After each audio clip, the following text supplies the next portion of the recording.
So tonight, when you go to sleep, your brain is going to act like a night shift janitor. Oh, I love that image. Right. It's going to sweep away all the random social media videos you scrolled past, delete those stressful news headlines, and just, clear out the clutter. Thank goodness for that. Seriously. But it is going to keep exactly one thing completely intact, and that's the English grammar you learned today. Welcome to Acad FM. I am Teacher Polo. And I am Teacher Rachel. It's so wonderful to be here with you. We know you're balancing a lot, work, family, your studies. So today we are taking your latest class notes and turning them into practical tools you can use, immediately. Exactly. Today is Monday, July 27, 2026. And we are diving into the English Conversations course for our CEFRL Level B1 learners. Yes, and this deep dive is brought to you by the team at Academia BSB, where we use our unique methodology to really get your fluency and communication skills shining. And we have to give a massive, warm shout out to the incredible women of Group T243, specifically Beatrice, representing Gen Z, and Nguyen, our wonderful millennial. We are so proud of you both. We really are. So our mission today is reviewing your latest class notes on the student portal and the Google Meet transcript to, pull out the most crucial moment. It's such a packed journey ahead. We're going to master mnemonic rules like the barrel and the rocket, untangle those tricky B1 verb tenses. Well, the verb tenses. Yeah, they can be tough. And we'll figure out how your jaw muscles actually dictate your pronunciation. Which is fascinating. It really is. Plus, we'll look at how your brain filters information and apply all of this to your listening, watching, and speaking habits. So let's jump right into the current class vocabulary. Looking at the transcript, Beatrice and Nguyen did this great brainstorm of action verbs. Yeah. 4 major ones stood out: cook, dance, wash, and work. Right. These are your foundational daily verbs. So let's put them into context for our native language speakers, just focusing on the English meaning. First is cook, which is, making food. Right. So if you're thinking about your evening routine, a good English sentence would be, I cook dinner for my family after a long day. Yeah. Exactly. Next is dance, like moving to music.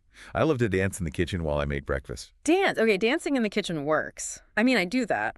But what about chores? Ah, chores. Yeah, because wash is on this list. And I don't know many people who get super energetic about washing things.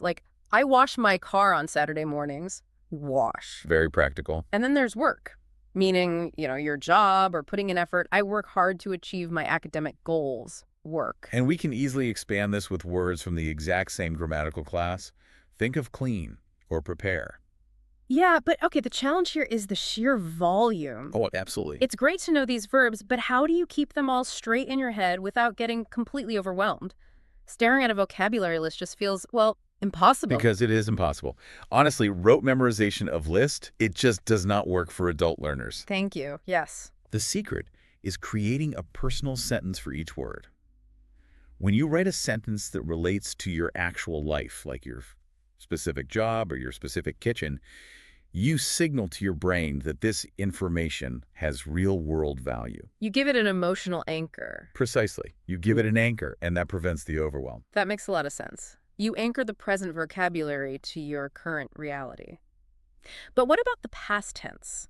Because in the past class vocabulary, there were 2 very specific memory tricks. The igloo rule and the bikini rule. The visual nature of these rules is what makes them stick. So the igloo rule helps you remember regular verbs. Okay, an igloo. Right. Think of a cozy igloo where things are safe, structured, and predictable.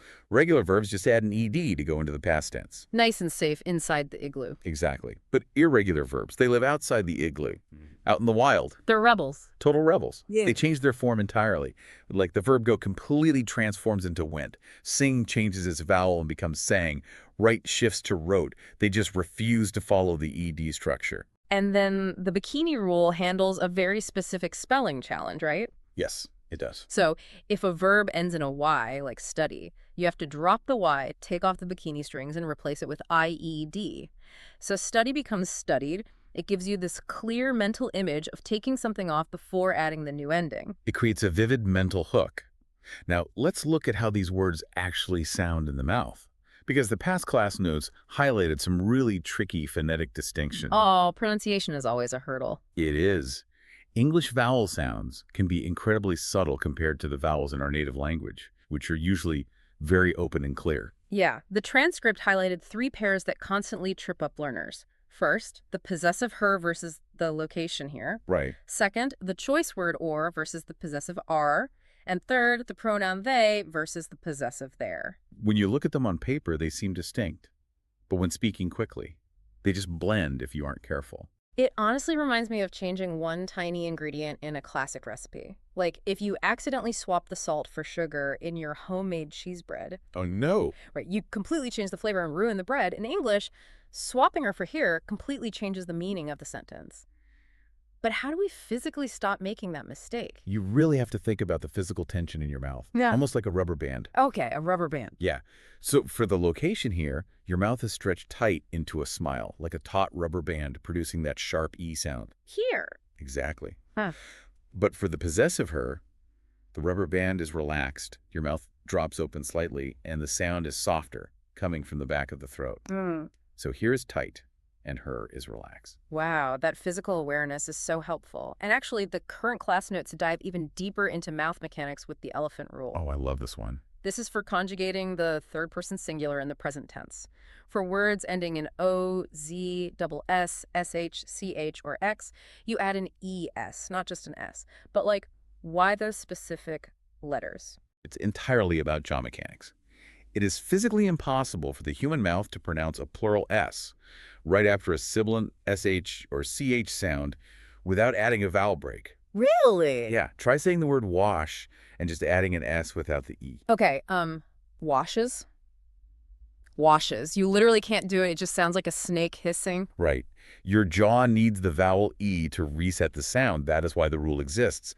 You add the ES to give your mouth a physical break.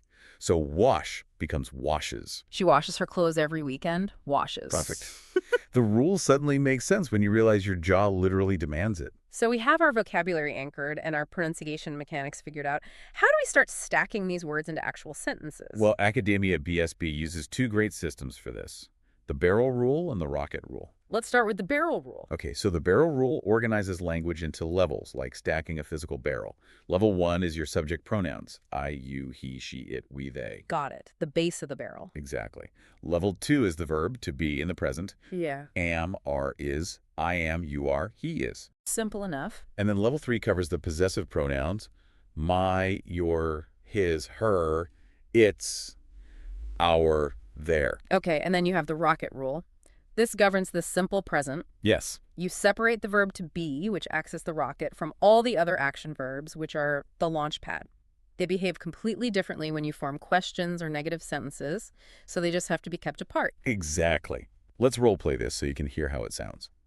Think about a hectic Monday morning. You rush into the office and tell me, my presentation's on the table, but I am running late. And I look right back at you and say, your presentation looks great. Are you ready for the big meeting, or is your manager going to lead it? She is going to lead it, but our team is prepared. We are ready. See? We naturally stacked subject pronouns, the verb to be, and possessives without even thinking about it. It becomes second nature. It really does. Now, earlier I mentioned the brain acting as a nighttime janitor. Yes, the sweeping out the clutter. Well, the class transcript had a very funny, slightly self-deprecating joke from the instructor about this exact process. Oh, I know the one. Yeah, but before we get into that, we're going to take a quick commercial break. Stick around. We'll be right back. And we are back. So right before the break, we were talking about how the brain filters information while we sleep. Right. And the joke from the transcript. Yes. The joke was that when you sleep, your brain sweeps out the trash. It throws away the social media scrolling, it dumps the daily stress, and it explicitly throws away all of my bad jokes from class. It's true. It just tosses them right out. Hey now. But the joke continues. It carefully saves your important relationships, and it saves all these English grammar rules in a permanent file, marking them as important. Which is exactly what we want. To quickly recap for you before we move on, you've already anchored your daily verbs like cook and work. You've mastered the igloo and bikini rules for the past tense, and you've stacked your sentences using the barrel and rocket rules. You are building such a strong foundation. But the biological truth behind that joke is fascinating. How do we ensure our brain categorizes this grammar as important and not trash? That brings us to the expression in the transcript: mental pen drives. Mental pen drives, what does that actually mean? A mental pen drive is, well, it's an idiomatic expression for using a visual mind map. like a physical flash drive, Right, those tiny USB things. Exactly. They store a massive amount of data. So a mental pen drive allows your brain to store huge, complex amounts of grammatical information in a really short period, just by mapping it out visually. Think about how easily we get overwhelmed by a new language. Let's act this out. Say you're a student holding 5D1 grammar PDFs, looking completely panicked, and you tell me, I can't take in one more word, I keep mixing up the past simple with the present perfect. My brain is completely full. And I'd grab a pen and say, take a deep breath. Stop trying to read linear lists. We are going to create a mental pen drive. Draw one circle in the middle of this paper for past and draw branches coming out of it. So it's all visual. Yes. Once you map the structure visually, your brain plugs it in and saves it effortlessly. That visual organization brings us directly to synthesizing those heavy B1 grammar PDFs. We need to map out present perfect simple, present perfect continuous, used to, and reflexive pronouns. Let's build that pen drive for you right now. Let's start with Unit 24, the present perfect simple. Okay. The visual here is a bridge. It connects an action that happened in the past to a result that matters right now. Can you give an example in a work context? Sure. An affirmative sentence is, I have finished the quarterly report. Interrogative would be, have you sent the email? And negative, she hasn't signed the contract. The action is done, but the impact is totally present. Got it. Then we branch out to Unit 29, the present perfect continuous. This tense emphasizes the duration of an action that started in the past and is still happening. It focuses on the time spent, right? Exactly. The sweat, the effort. In your private life, an affirmative would be, I've been studying English all morning. Interrogative, have you been waiting long? Negative, he hasn't been feeling well lately. That makes perfect sense. Next on our map is Unit 84, which introduces reflexive pronouns. Ah, myself, yourself, herself. Right. You use these when the subject and the object of the verb are the exact same person. For example, in an academic or professional setting, you might say, I taught myself how to use the new software. Let me pause you, though, on Unit 20, because this one always causes friction. It covers used to. Yes, this one trips a lot of people up. Why do we need this structure? Like, why bother saying I used to go to the gym when I could just use the past simple and say I went to the gym? Isn't that just complicating things for no reason? It seems like a complication, I agree, but it actually provides vital context. If you say I went to the gym, it is just a cold fact about a past event. Right. But when you say I used to go to the gym, you are highlighting a habit that was true in the past but has absolutely changed today. It silently implies, but I do not go anymore. Oh, okay. Yeah, it tells the listener that there has been a shift in your lifestyle. I see. So it tells a much bigger story. It isn't just about the action, it is about the change itself. Exactly. That's powerful. Well, moving from telling stories to reading them, let's look at the reading section.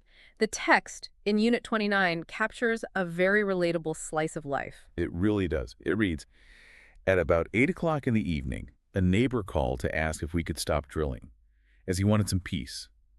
We told him we weren't drilling at all, and he said that none of the other neighbors were. The classic apartment living mystery. Oh, don't we all know it? Right. You have the setting, 8 p.m., you have the conflict, an annoyed neighbor demanding peace from a loud drill.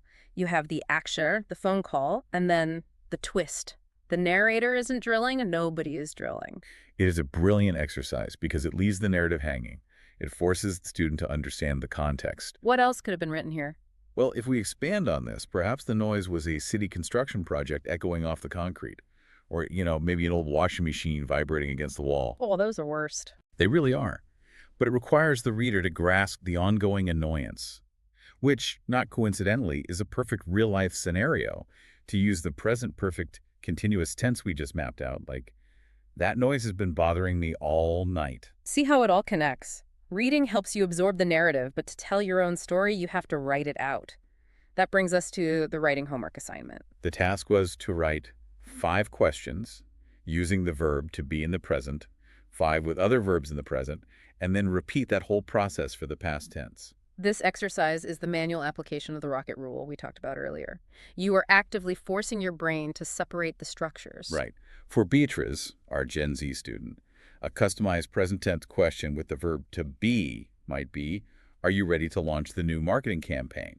And for Noyane, our millennial, using another verb, we could say, do you manage the remote team effectively? What really stood out in the transcript, though, were the enhancement insights regarding this homework. Yes. The instructor explicitly commanded the students to write these sentences down on actual paper, or at least using a digital tablet with a stylus. Why does that manual physical motion matter so much? It connects right back to the brain's nighttime cleaning process. The physical, muscular act of shaping letters by hand takes significantly more neurological effort than just tapping keys on a keyboard. Typing is almost too easy. Exactly. That extra physical effort flags the information. It sends a chemical signal to the brain saying, hey, this took actual physical work to produce. This is important. Do not throw this in the trash with the bad jokes. Effort equals retention. But the physical act of writing is really only half the battle. If your brain is going to recognize these words out in the real world, you have to train your ear to the music of the language. That is the core of the listening section. Give us the overview there. So the command here is to practice your listening skills using real-life, up-to-date materials from native English speakers. Textbook audio is highly problematic. It's so robotic. It is. Because it is artificially slowed down and overly enunciated, people in the real world just do not speak like textbooks. They really don't. A textbook will clearly say, I will not do that. But out on the street, you hear, I won't do that. Precisely. You need to train your ear to catch the natural rhythms and those micro sounds. Native speakers rely heavily on contractions. They say won't, don't, and didn't. They blur the words together. They do. And if you only ever listen to sterile textbook audio, the moment a native speaker uses a contraction in a fast-paced sentence, your brain will completely miss the negative context. You have to expose yourself to the messy, musical reality of the language. Which flows perfectly into the watching section. The directive here is to consume visual media, movies, news, series, real-life events from native English-speaking countries. But it is not just about throwing a movie on and zoning out, is it? No, not at all. It is about active engagement versus passive entertainment. The transcript referenced the classic 1985 movie Back to the Future. Such a great movie. It's amazing, and it's an incredible tool for English learners because time travel inherently messes with verb tenses. Let's break that down. When Marty McFly travels back to 1955, the tense shifts are just everywhere. Exactly. When you watch a scene where Marty is trying to explain his situation, you shouldn't just be reading the subtitles. You should be actively listening to how the actors shift their verbs. Give us an example. So Marty will say, I am from the future, using the present tense.